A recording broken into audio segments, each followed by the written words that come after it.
Ahmedabad Vadodara express highway પર અકસ્માતની ઘટના બની છે, જ્યાં એક ટેન્કરને અકસ્માત નડ્યો છે। ટેન્કર રેલિંગ તોડી અને ખાડામાં ઉતર્યા બાદ ધુમાડા નીકળ્યા। ટેન્કર પલટી માર્યા બાદ ધુમાડો ફેલાતા અફરાતફરી મચી છે। નડિયાદ ફાયર વિભાગની ટીમ અત્યારે ઘટના સ્થળે જવા માટે રવાના થઈ ચૂકી છે। ડાકોર તરફ જતા આ ટેન્કરને અકસ્માત નડ્યો છે, જેને લઈને હાલ અફરાતફરી મચી ગઈ। અમદાવાદ વડોદરા એક્સપ્રેસ હાઈવે પર અકસ્માતની આ ઘટના બની છે। ટેન્કર જે હાલ ખાડામાં ઉતરી ગયું છે। ટેન્કરની સ્પીડ એટલી હતી કે સીધું જ આ ટેન્કર છે આ વડોદરા એક્સપ્રેસ અમદાવાદ હાઈવે પરથી જ્યારે પસાર થઈ રહ્યું હતું ત્યારે રેલિંગ તોડી સીધું જ ખાડામાં નીચે ઉતરી ગયું અને ત્યારબાદના દ્રશ્યો આપ જોઈ શકો છો કે કયા પ્રકારે આ ટેન્કર પલટી ખાઈ ગયા બાદ અહીં મોટા પ્રમાણમાં ધુમાડાના ગોટે ગોટા જોવા મળી રહ્યા છે અને તેના કારણે અહીં અફરાતફરીનો માહોલ જોવા મળી રહ્યો છે।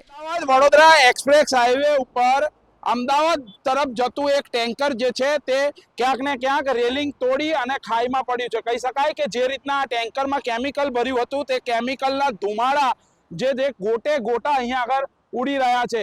કહી શકાય કે જે ફાયરની ટીમ છે તે ફાયરની ટીમ છે તે પાણીનો મારો ચલાવી રહી છે। હાલ તો કોઈ જાનહાનિ અહીં આગળ દેખાતી નથી, પરંતુ પોલીસ પણ ઘટના સ્થળ પર પહોંચી છે અને જે ફાયરની ટીમ છે તે દ્રશ્યો જોઈ શકો છો કે ફાયરની ટીમ જે રીતની કામગીરી કરી રહી છે, ત્યારે પોલીસની જો વાત કરવામાં આવે તો પોલીસ પણ ખડે પગે છે। અહીંયા આગળ આપણી સાથે અહીંયા આગળ જે લોકો છે તે જોડાયા છે, તેમની સાથે વાત કરીશું। શું લાગે છે, કેવી ઘટના છે? હા સાહેબ, 1 કલાકથી કેમિકલ ચાલુ છે। વડોદરાથી અમદાવાદ જતી ટ્રક સીધી વડોદરાથી અમદાવાદ જતા પલટી મારી, આ રોડેથી પેલા રોડે નીચે જઈને પલટી મારી છે અને 1 કલાકથી આગના ધુમાડા ચાલુ રહ્યા છે। એમાં ડ્રાઈવરના હાથે ઈજા થઈ છે, ડ્રાઈવરને દવાખાનામાં દાખલ કરી દીધો છે અને હાલમાં આ પરિસ્થિતિ પર ચાલુ છે 1 કલાકથી। 1 કલાક વીતી ગયો છે, પરંતુ આ ધુમાડા તમે જે જોઈ શકો છો કે આ દ્રશ્યો છે તે દ્રશ્યો તો જો દ્રશ્યો ઘણું બધું કહી જાય છે, કારણ કે જે ધુમાડા છે તેના ગોટે ગોટા ઉપર ઉડી રહ્યા છે। કેમેરામેનને કહીશ કે ઉપરના દ્રશ્યો પણ બતાવે કે જે 5 કિલોમીટર દૂરથી આ જે ધુમાડાના ગોટે ગોટા છે તે ઉડી રહેલા દેખાય છે। આપણી સાથે પોલીસ છે, પોલીસ અહીંયા આગળ જે રીતના અહીંયા આગળ ફરજ બજાવી રહી છે, શું થયું છે? સાહેબ અભી આયા તો કોઈ ટેન્કર એક્સિડન્ટ પલટી થઈ ગયું છે।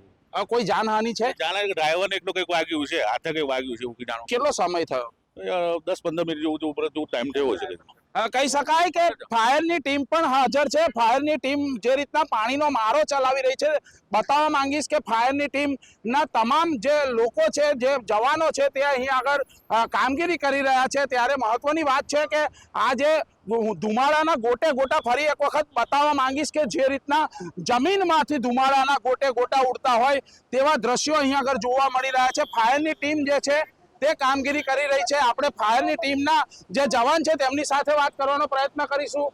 શું થયું છે? શું અમને કંટ્રોલ રૂમમાં જાણ મળે કેમિકલનો ટ્રક છે એક્સપ્રેસ હાઈવેના ડિવાઈડર કૂદીને અંદરની સાઈડે બ્લાસ્ટ થયો છે। હવે કયો કેમિકલ છે અમને જાણવા મળ્યું નથી અને અમે ફોર્મનો મારો ચલાવીને કંટ્રોલ આગળ કરી રહ્યા છીએ। જે રીતના અહીં આગળ ધુમાડા છે તે ધુમાડા અહીં આગળ જે દેખાઈ રહ્યા છે, કેમેરામેનને ફરી એક વખત કહીશ ધુમાડા બતાવે અને આકાશી દ્રશ્યો બતાવે કે જે આકાશમાં ધુમાડા ઉડી રહ્યા છે, જે 5 કિલોમીટર દૂરથી પણ દેખાઈ રહ્યા છે। હાલ તો જે રીતના અહીં આગળ જે ટ્રક ચાલક હતો તેને સામાન્ય ઈજા થવા પામી છે અને તેને સારવાર અર્થે હોસ્પિટલ ખસેડવામાં આવ્યો છે, પરંતુ આ જે ટ્રક છે તે અમદાવાદ તરફ જઈ રહી હતી, પરંતુ જે ડિવાઈડર છે તે કૂદી અને બરોડા તરફ આવી ગઈ છે અને હાલ જે પાણીનો મારો છે તે ચલાવી રહ્યા છે ફાયર બ્રિગેડના જવાનો અને પોલીસ પણ ખડે પગે અહીંયા આગળ જોવા મળી રહી છે। જલ્પેશ પટેલ, ABP અસ્મિતા, નડિયાદ। તો છેલ્લા 1 કલાકથી આ પ્રકારની સ્થિતિ છે। ધુમાડાના ગોટે ગોટાના કારણે હાલ તો અફરાતફરી મચી છે। ફાયર વિભાગની ટીમ સતત તેના પર કાબુ મેળવવા માટેના પ્રયત્ન કરી રહી છે। રેલિંગ તોડી સીધું જ આ કેમિકલ ભરેલું ટેન્કર પલટી ખાઈ ગયું હતું।